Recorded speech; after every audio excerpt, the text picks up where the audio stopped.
नमस्कार, मी साक्षी अनास आणि येस मराठी न्यूजमध्ये आपलं स्वागत. आता पाहूया एक स्पेशल रिपोर्ट. काल नाशिकसह दिंडोरी, धुळे, कल्याण, ठाणे, पालघर, भिवंडी, उत्तर मुंबई, उत्तर मध्य मुंबई, उत्तर पूर्व मुंबई, उत्तर पश्चिम मुंबई, दक्षिण मुंबई, दक्षिण मध्य मुंबई या सर्व मतदारसंघातील 5व्या टप्प्याची निवडणूक पार पडली. लोकसभा निवडणुकीच्या देशातील 5व्या व महाराष्ट्रातील शेवटच्या टप्प्यातील मुंबईतील 6 व राज्यातील 13 मतदारसंघात काल सोमवारी मतदान झाले. यात सायंकाळीपर्यंत 54.49% मतदान झाल्याची नोंद आहे. गतवर्षी याच 13 जागांवर सरासरी 55.76% मतदान झाले होते. त्या तुलनेने यंदा 1.27% घट झालेली आहे.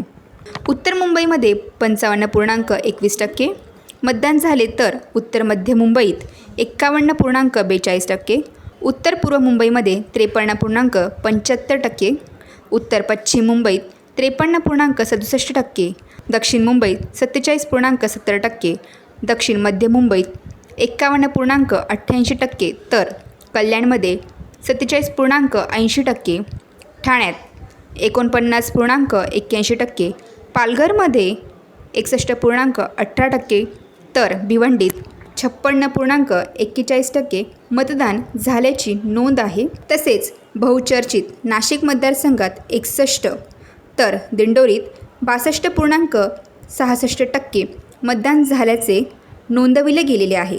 नाशिकमध्ये मतदानाचे प्रमाण गेल्या वेळापेक्षा 1.42% वाढला, तर दिंडोरीत मात्र 2.99% तो घसरला. निकाल हा 4 जूनला जाहीर होणार असून दरम्यान राज्यात 13 मतदारसंघात 54.49% सरासरी मतदान झालेले आहे. काही भागात रात्री उशिरापर्यंत मतदान प्रक्रिया सुरू असल्याने आकडेवारी येण्यास विलंब झाला. त्यामुळे मंगळवारी सकाळी अंतिम आकडेवारी जाहीर करण्यात आली. त्यात 4 ते 5% फेरबदल दिसून आले.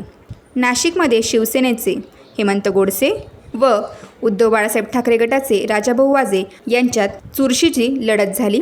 अपक्ष उमेदवार शांतिगिरी महाराज यांनीही चांगली लढत दिल्याचे चित्र दिसून आले. दिंडोरीत केंद्रीय मंत्री डॉक्टर भारती पवार व राष्ट्रवादी शरदचंद्र पवार गटाचे भास्कर बगरे यांच्यातही अटीतटीची लढाई दिसली.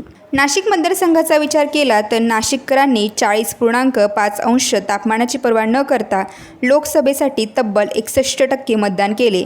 2019च्या तुलनेत ही वाढ अंशतः दिसली तरी मतदारांची संख्या 1,16,000 वाढली आहे. त्यामुळे एकूण मतदान 12,68,000च्या घरात गेले असून चौरंगी लढतीचे मतविभाजन गृहीत धरता किंवा 5 लाख मते घेणारा उमेदवार विजयास प्राप्त जाईल असा अंदाज आहे.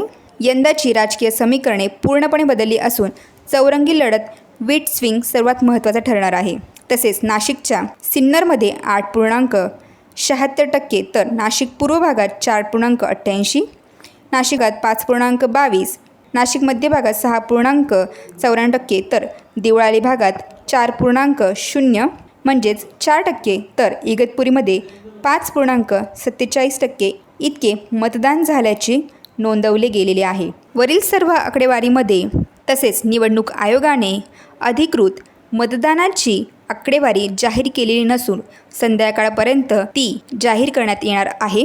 तरी वरील सर्व आकडेवारीमध्ये फेरबदल दिसण्याची शक्यता आहे. येस मराठीसाठी शहर प्रतिनिधी, नाशिक. अशाच प्रकारच्या ताज्या घडामोडींसाठी yes Marathi news YouTube channel share करा, सबस्क्राईब करा, लाईक करा आणि पाहत राहा येस मराठी न्यूज.